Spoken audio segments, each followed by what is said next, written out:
धर्म में भगवान शिव और माता पार्वती सबसे ज्यादा पूजे जाने वाले देवी देवताओं में से आते हैं।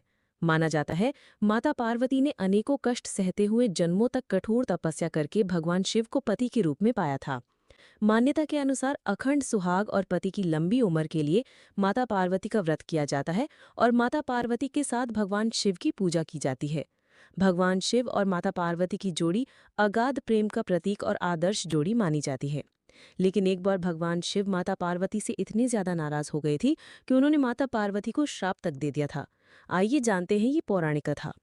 माता पार्वती ने 108 जन्मों की घोर तपस्या के बाद भगवान शिव को पति के रूप में पाया था। मां पार्वती का भगवान शिव के प्रति अगाध प्रेम था। एक आदर्श पत्नी की तरह मां पार्वती भगवान शिव की सभी बातों का पालन करती थीं और जब भगवान शिव कुछ बोला करते थे तो उसको पूरे ध्यान से सुनती थीं। एक बार भगवान शिव मां पार्वती को ब्रह्म ज्ञान देने के लिए सृष्टि की कथा सुना रहे थे। कथा सुनते सुनते मां पार्वती किन्हीं दूसरे विचारों में खो गईं।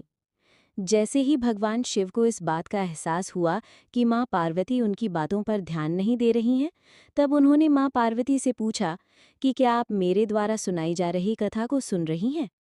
लेकिन मां पार्वती कहीं और खोई हुई थीं, इसलिए उन्होंने भगवान शिव के सवाल का कोई उत्तर नहीं दिया। कुछ समय बाद जब मां पार्वती का अपने विचारों से ध्यान भंग हुआ और वे अपनी दुनिया में वापस लौटीं, तब भगवान शिव ने क्रोधित होते हुए मां पार्वती से कहा कि आपने ब्रह्म ज्ञान का अनादर किया है। जब किसी से शिक्षा या ज्ञान लिया जाता है, तब ध्यान भंग नहीं होना चाहिए, और अगर ऐसा होता है तो ये दंडनीय है। इसके बाद भगवान शिव ने दंड स्वरूप मां पार्वती को श्राप दिया कि अब आपका जन्म किसी मछुआरे परिवार में होगा। मां पार्वती को अपनी गलती का एहसास हुआ, पर तब तक काफी देर हो चुकी थी और भगवान शिव उनको श्राप दे चुके थे।